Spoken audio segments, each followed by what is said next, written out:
bigger question for Witten, what needs to change for this Cowboy team next season? Well, I don't think that anything needs to be changed. I just think that we need to execute better. You know, it's just a long season. It's a tough year, and I mean, it's not easy to go out there and do it. So we just need to get back to work, and you know, I think for that matter, just go back to work and just outwork people and try to win and execute down the stretch. A lot was made out of the relationship between yourself, Terrell Owens, and your quarterback, Tony Romo. How is that relationship, and does it go forward without any other issues?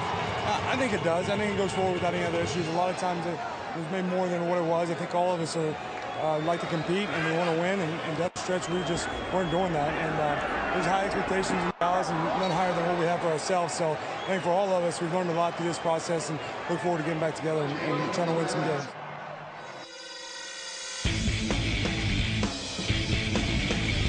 11-year veteran, linebacker Greg Ellis, the open mic guest tonight. You made the Pro Bowl last year, but you had more important things on your plate this year, right? Yep. Baby shower, had to go. Kind of babysitting my kids and a couple other kids, took them to the movies. Needed those brownie points. Yeah, keeping it in perspective.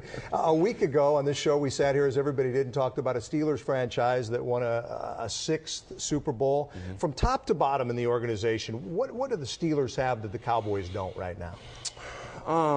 I think they played better team football this year than we did. Talent-wise, you know, it's kind of an old cliche for the Cowboys. We have a really very talented football team, but when you talking about playing together, they did it better than we did. What can you do to change that next year? Obviously, you're referring to what many have described as a divided locker room. Yeah. I think we have to do a better job of putting your own personal egos aside.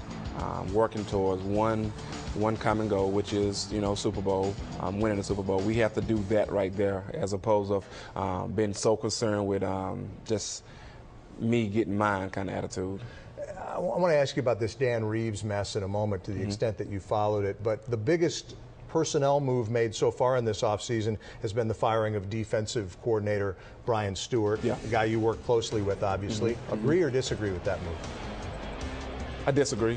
I think, you know, Brian is an excellent coach. Served us well, served the Cowboys well. I didn't see the need to fire him, but, you know, obviously Jerry or Wade saw that it needed to happen.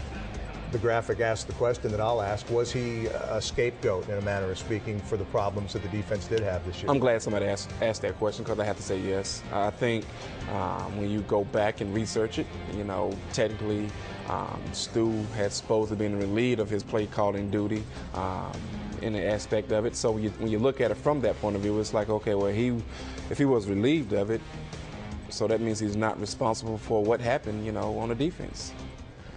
It's interesting because as the season went on, and we've talked about this already, a lot of talk about division in the locker room, and you've already talked about how this team has to put egos aside. One of the bigger egos from where we stand out here belongs to Terrell Owens. Of course, he's the guy who gets a lot of publicity for being somebody who has problems at times with Jason Garrett, at times with Tony Romo. In your opinion, how much of a locker room problem is T.O.? I think, you know, I have said it even before T.O. became a Dallas Cowboy. The thing with Terrell is that he's going to say what's on his mind. It may not be the political correct thing to say, but T.O.'s going to say it. And there is something to be read into it when he is saying something. In other words, it's pretty much true when he is saying it. Now, his delivery of a message may not be correct, but he's speaking the truth when he do speak. So you don't have a problem with him returning to this football team next year? No, I would have a problem if he didn't return to the football team. I think he should be here. I think he's obviously a huge, talented guy. When you look at football, you look at it from the business side and obviously can they play side. Terrell obviously can play, and when you look at it from the business side, you just did a contract extension with him last year. So business, it wouldn't be a good business move, and it wouldn't be a good talent move either, in my opinion.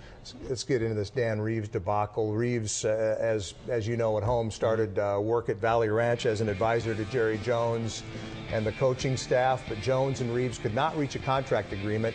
Here's what a couple of high-profile former Cowboys have to say about that deal falling through.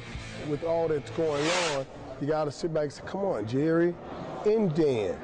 How did you even I wouldn't have allowed you to walk in this building until that deal was signed. You know what I'm saying? The mistake is don't come in this building because you know everybody's going to watch it. When you got a big name like Dan Reeves and you're working with a big name like Jerry Jones, you can't say, wink, wink, we got a deal, shake, shake, we got a deal. No, we got to say, Hancock right here, that means we have a deal. And that's what happened. I know Dan Reeves well. No coach has ever had in his contract any kind of commitment to exact hours. If you're a coach, you work whatever it takes to get the job done. It's no difference than what you do. You don't work 9 to 5, you work according to the stories. You got to go get them. Coaching, you work as long as you have to work. And I can see why Dan would be upset at that and not agree to it. And not so much in an acrimonious way, but just saying, hey, I've never seen that before, and I'm not going to deal with that. Coach Joe and Michael Irvin talking about Dan Reeves and that deal falling through. Obviously, you weren't in on the negotiations, but as a player on this football team, did you sit there like a lot of fans did and kind of follow the news reports and think, what's going on with this? Can't they even get this right? It's like, what just happened? It's like, okay, his name was penciled in on the door. And then we penciled it off before we even play our first football game. What exactly took place? Nobody knows what goes on behind those closed doors. Obviously, Jerry and Dan knows. But I don't know where the breakdown came. Obviously, communication, we're on different paths. The coach thought one thing. Jerry had anticipated something else, and they just couldn't come to agreement, and they probably did the best thing. You heard Collinsworth off the top of those Pro Bowl highlights talk about the circus atmosphere, put a tent over this circus. Do you see that? Do you feel that sometimes? That's what everybody refers to it as now, is the fact there's so much going on the side that it's hard to concentrate on football. Where do you come down on that? Well, I go back to the Rams, back when they were on that Super Bowl run. They were considered the greatest show on turf, kind of a circus terminology.